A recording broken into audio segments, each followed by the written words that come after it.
अस्सलाम वालेकुम।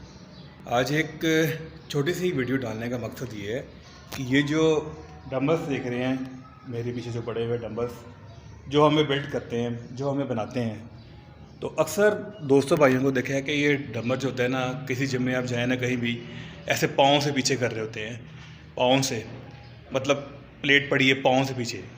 तो बात करने का मकसद ये है कि ये जो आप देख रहे हैं ये डंबल, ये हमें बनाते हैं, हमें प्रिपेयर करते हैं, ये हमारी बॉडी को बिल्डअप करते हैं, तो हमें इनकी रिस्पेक्ट करनी चाहिए। तो अगर साइड पे पड़े हुए हैं तो इनको आराम से उठा के आप ऐसे साइड पे इनको आप रखते हैं।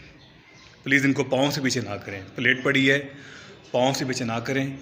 ये हमें डेवलप करते हैं, बॉडी को मेंटेन करते हैं, इनका ख्याल रखें। Thank you.